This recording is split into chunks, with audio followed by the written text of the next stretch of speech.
Hi, I'm Patrick Gilmore, and this is Deconstructing Destiny.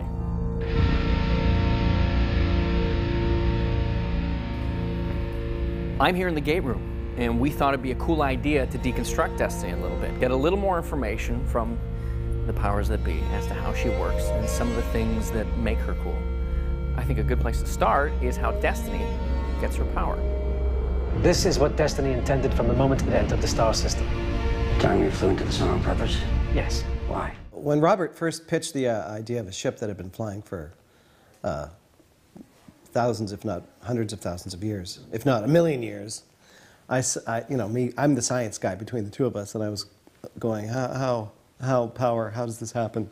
And so I came up with the image of Destiny diving into the sun. The whole idea that Destiny goes along, and as its power starts to become depleted, it finds a suitable star that it can regenerate, and as it dives into it, the collector is lower, and they literally are solar powered, as Rush says. In the early episodes, there was that jeopardy, how the heck does the Destiny power itself? But once it goes through the stars, you realize that it's been flying for tens of millions of years, so the ancients have planned for this. So it's not just coincidence that we actually happen to come on and the Destiny's about to run out of power after millions of years. Wow, what a great story if Destiny starts doing that, but we don't know that's what it's doing.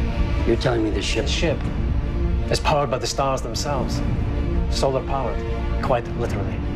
There is no other explanation. Once we know that's going on, then from then on, we know that the ship behaves this way when it's low on power. Ultimately, I would say it opens more doors than it closes, because there's basically an infinite number of stars out there that they can choose from. You can always come up with reasons why it's difficult for them to get power. I think we've said that Destiny needs a specific type of star to power up. In the second season, they encounter an enemy that learns about what type of stars they use to recharge and uses that as a tactic against them, that knowledge. When you create the rules of a television show, like in a science fiction show especially, you are definitely putting limitations on what your storytelling can be.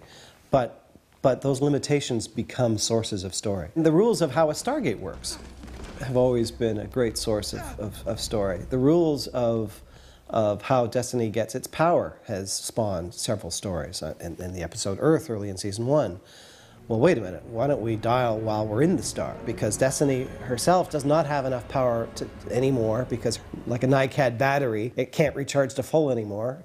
It doesn't have enough power to dial back to Earth. Well, maybe in the star it does. And so we had a whole potential story in Earth, which I revisited in season 2 in an episode called Twin Destinies.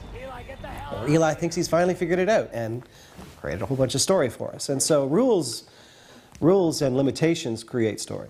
There's also power within the ship, too. You know, we came aboard with all these radios and flashlights and all these things that are going to go out at a certain point. So we needed to address that, and that's what Brad put in that episode as well, the recharging plate, which I thought was a great idea, too.